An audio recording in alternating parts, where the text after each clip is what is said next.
भूर्भुवः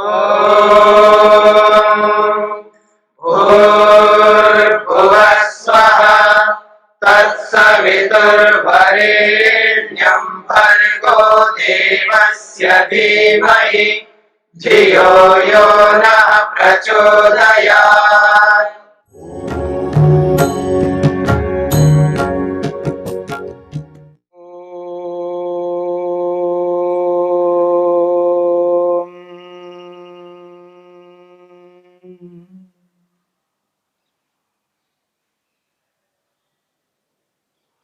साधन पाद के 30वें सूत्र को लेकर के हम विचार कर रहे हैं। अहिंसा, सत्य, अस्तेय, ब्रह्मचर्य और अपरिग्रह, इसको यम कहा गया है। यम के 5 विभाग हैं। यम के इन 5 विभागों में से हमने अहिंसा, सत्य और अस्तेय को लेकर के विचार किया।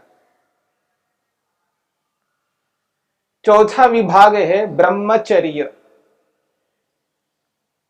महर्षि वेदव्यास ने ब्रह्मचर्य की परिभाषा की है। ब्रह्मचर्यम गुप्तेन्द्रियस्य उपस्थस्य संयमः। महर्षि कहते हैं ब्रह्मचर्य किसे कहते हैं? गुप्तेन्द्रियस्य उपस्थस्य संयम।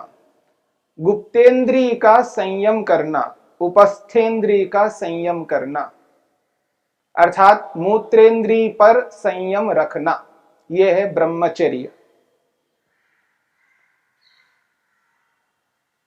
जब उपस्थेन्द्रिय का संयम रखता है व्यक्ति तो वीर्य की रक्षा करता है। रज और वीर्य की रक्षा करने को ब्रह्मचर्य कहते हैं। और जब व्यक्ति ब्रह्मचर्य का पालन करता है, जीवन में रज और वीर्य की रक्षा की जाती है, तो शरीर दृढ़ रहता है, मजबूत रहता है, बलवान रहता है। शरीर में नाना प्रकार के रोगों का आने का एक बहुत बड़ा कारण है शरीर में प्रतिरोधक क्षमता की कमी, रोग प्रतिरोधक क्षमता की कमी। जब रोग प्रतिरोधक क्षमता की कमी हो जाती है तो शरीर में नाना प्रकार के रोग आ जाते हैं। रोगों को रोकने का सामर्थ्य जो शरीर में होना चाहिए वो शरीर में नहीं होता। जब शरीर में रोग को रोकने का सामर्थ्य नहीं होता है तो कोई भी रोग अंदर प्रवेश कर सकता है। रोग के कीटाणु जो है शरीर के अंदर प्रवेश कर जाते हैं, जिससे नाना प्रकार के रोग होते हैं। और रजवीर की रक्षा करना अपने आप में बहुत बड़ा काम है। वेद में, वेदानुकूल ऋषियों के ग्रंथों में विस्तार रूप से ब्रह्मचर्य के पालन को लेकर के बताया गया है। जब इस ब्रह्मचर्य के पालन को लेकर के समाज में कहा जाता है तो आधुनिक ढंग से चलने वाले लोग इसको पागलपन कहते हैं। वो ऐसा मानते हैं इस प्रकार करना पागलपन है, परंतु वो इस बात को समझते नहीं है कि आयुर्विज्ञान क्या कहता है, आयुर्वेद क्या कहता है। समस्त आयुर्विज्ञान जो शरीर विज्ञान को लेकर के प्रस्तुत करता है, ब्रह्मचर्य को अत्यधिक महत्व दिया गया है। यदि शरीर में ब्रह्मचर्य रहता है अर्थात रजवीर की रक्षा होती है तो शरीर जिस प्रकार का स्वस्थ रहता है वैसा स्वास्थ्य ब्रह्मचर्य का पालन न करने वालों का नहीं होता है। और जब व्यक्ति ब्रह्मचर्य का पालन करता है वह व्यक्ति संयमित रहता है। संयम का एक बहुत बड़ा साधन है ब्रह्मचर्य, रज और वीर की रक्षा करना। जब व्यक्ति इसका पालन करता है तो और विषयों में भी उसका संयम बढ़ जाता है, क्योंकि इससे बढ़कर कठिन संयम और कोई नहीं है। रूप, रस, गंध, स्पर्श, शब्द, इनमें भी संयम किया जाता है। पर जिस प्रकार का संयम रजवीर की रक्षा में होता है, वैसा संयम इसमें नहीं हो पाता है। जब व्यक्ति इसका संयम कर लेता है तो समझ लेना वो और चीजों में भी आसानी से संयम कर लेता है। और वेद में अलग अलग स्थानों पर ब्रह्मचर्य के पालन को लेकर के विस्तार से चर्चा की गई, लेकिन अथर्ववेद में एक बहुत बड़ा सूक्त केवल इस ब्रह्मचर्य को लेकर के 26 मंत्र आए हैं एक स्थान पर इकट्ठा। ब्रह्मचर्य की रक्षा, ब्रह्मचर्य का पालन जब व्यक्ति करता है, व्यक्ति अपने प्रयोजन को पूर्ण कर सकता है। उस व्यक्ति में इतना सामर्थ्य होता है, इस संसार में आने का जो प्रयोजन है, मुक्ति को जो प्राप्त करना है, मोक्ष को जो प्राप्त करना है, अपवर्ग को पाने के लिए एक बहुत बड़ा साधन है ब्रह्मचर्य का पालन करना। वेद कहता है ब्रह्मचर्येण तपसा मृत्युमुपाघ्नतः। जब व्यक्ति ब्रह्मचर्य का पालन करता है, रजवीर की रक्षा करता है, तो मृत्यु को पार कर लेता है, मृत्यु को जीत लेता है। वेद में कथानक ढंग से प्रस्तुत किया है, मनुष्य सर्वाधिक दुखी होता है मृत्यु से, सर्वाधिक डर लगता है मृत्यु से। मृत्यु से जितना डर लगता है उतना और किसी से डर नहीं लगता। मृत्यु आतंकित कर देती है। वैसे संसार में कुछ ऐसे प्राणी भी हैं, ऐसे जंतु हैं जिनके कारण से आतंक मच जाता है। कुछ समय पहले एक समाचार पत्र में कहा है, एक ऐसा कीड़ा है जिस कीड़े के आने पर किसान भयभीत हो जाते हैं, वो पूरी फसल को समाप्त कर देते हैं। और जब व्यक्ति इस बात को सुन लेता है, जान लेता है, अत्यधिक दुख होता है। किसान के लिए एक प्रकार से मृत्यु जैसा है, क्योंकि संपूर्ण फसल को समाप्त करने वाले कीड़े हैं। उपनिषदों में सुनते हैं कुछ ऐसे पक्षी होते हैं, उनका झुंड का झुंड जब आ जाता है तो भयभीत होता है किसान, पूरे खेत को वो समाप्त कर देते हैं। ऐसे कुछ ऐसे जंतु हैं जिनको देख करके व्यक्ति भयभीत होता है। ठीक इसी प्रकार मृत्यु से सभी भयभीत होते हैं। ऐसा कोई मनुष्य नहीं है जो मृत्यु से डरता ना हो। और ऐसे मृत्यु को ब्रह्मचर्य का पालन करने वाला व्यक्ति मानो तिनके की तरह यूं उठा करके उधर फेंक दे। वेद कहता है, ब्रह्मचर्य सूक्त कहता है, ब्रह्मचर्येण तपसा मृत्युमपाघ्नतः। ब्रह्मचर्य रूपी तप से व्यक्ति मृत्यु को ऐसे ही तिनके के समान उठा करके फेंक देता है। ब्रह्मचर्य का जो पालन करना है, रजवीर की जो रक्षा करना है, जब व्यक्ति अपने प्रयोजन की ओर, अपने लक्ष्य की ओर जब अग्रसर होता है, अपने उद्देश्य को सामने रख करके उसी में लगा रहता है, तो व्यक्ति इन चीजों में नहीं पड़ता है। अर्थात ब्रह्मचर्य की हानि करने में उसका मन नहीं जाता है। जब व्यक्ति खाली रहता है, उद्देश्यहीन होता है, तो व्यक्ति को कुछ सूझता नहीं है, कुछ विचार ऐसे नहीं आते हैं। गलत विचार जब मन में आते हैं तो व्यक्ति अपने आप को एक प्रकार से बर्बाद कर लेता है, अपने आप को हानि पहुंचा देता है। जब विशिष्ट प्रयोजन में लगा रहता है व्यक्ति, तो उसके लिए वक्त, समय नहीं मिलता है कि और कुछ इधर उधर के सोचने के लिए कोई अवसर नहीं मिलता है।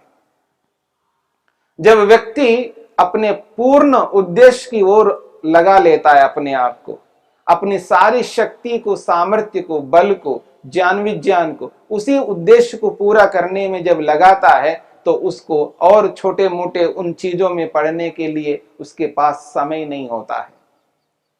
बड़े लक्ष्य को पूरा करने के लिए जब व्यक्ति कार्यान्वित होता है तो उस व्यक्ति को ये सोचने का अवसर नहीं मिलता है कि असंयम में होकर के, असंयमित होकर के गलत कार्य कर सके, अनुचित कार्य कर सके।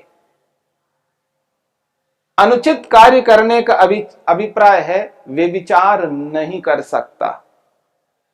जब व्यक्ति बहुत बड़े उद्देश्य के साथ जुड़ जाता है तो वो व्यक्ति व्यभिचार कभी नहीं कर सकता। और ये जो व्यभिचार शब्द है, इस शब्द को भी समझने का प्रयत्न करना है। व्यभिचार में वी और अभी ये दो शब्द जुड़े हुए हैं और चर धातु है। वी और अभी ये दो उपसर्ग है और चर धातु है, तब व्यभिचार बनता है। चर धातु का अर्थ है चलना, गति करना।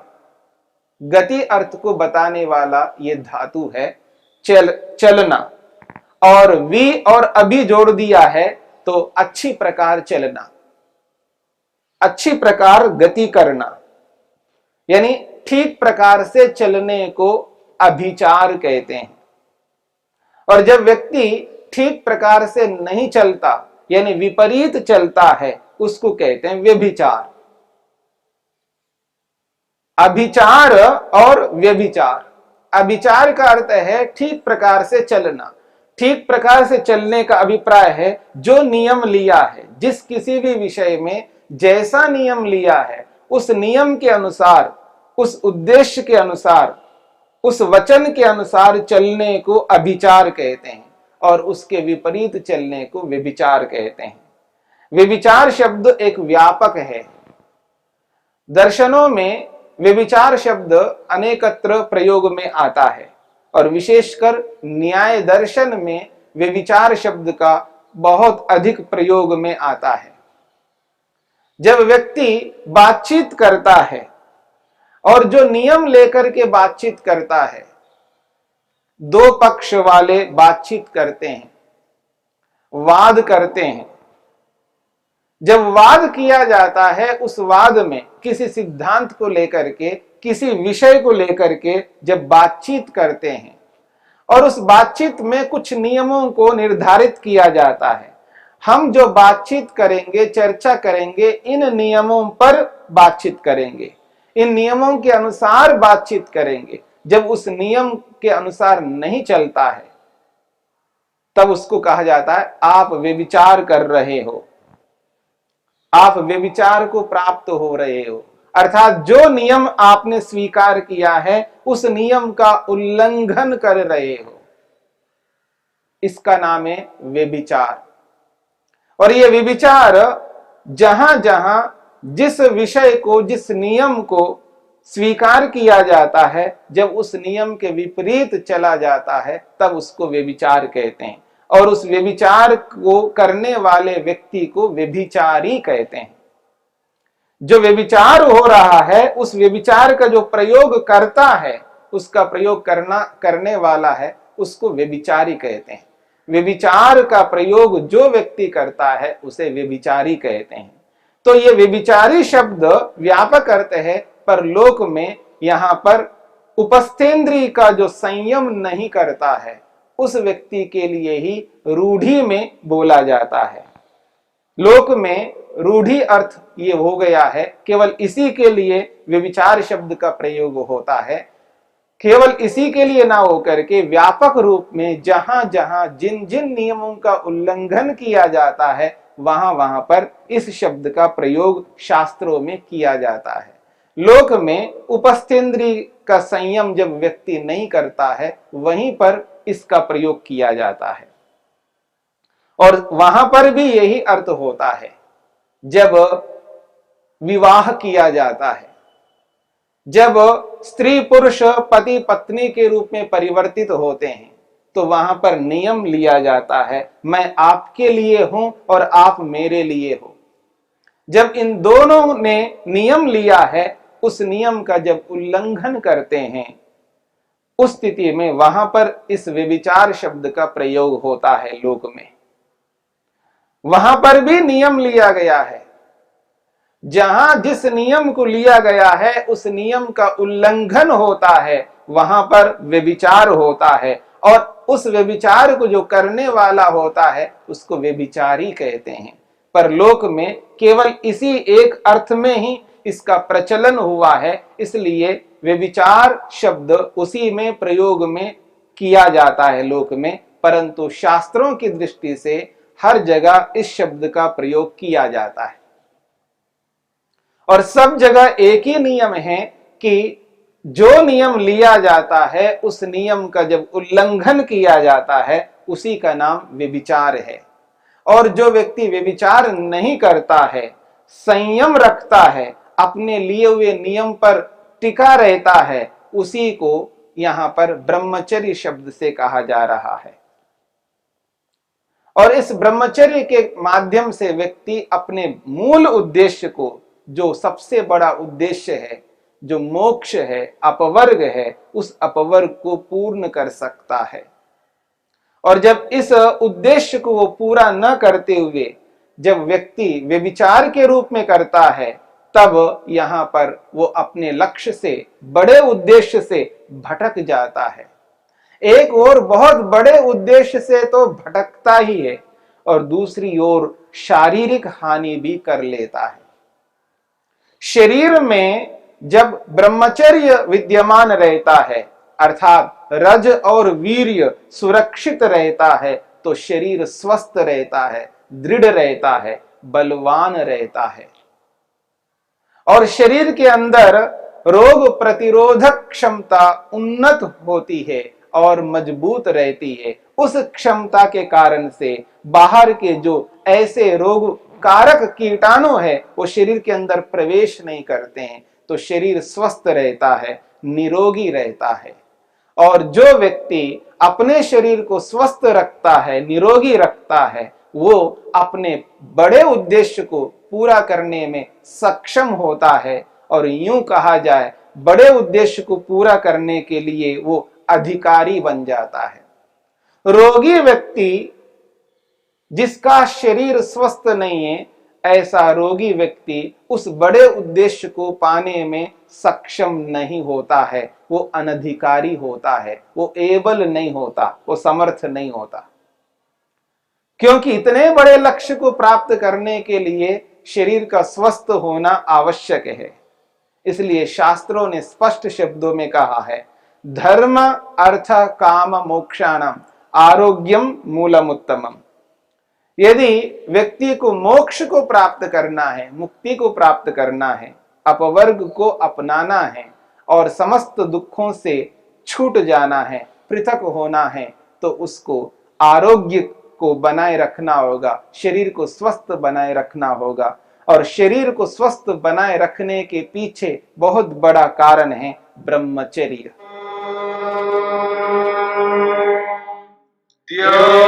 शांतिरंतरिक्षं शांति पृथिवी शांतिरापः शांतिरोषधयः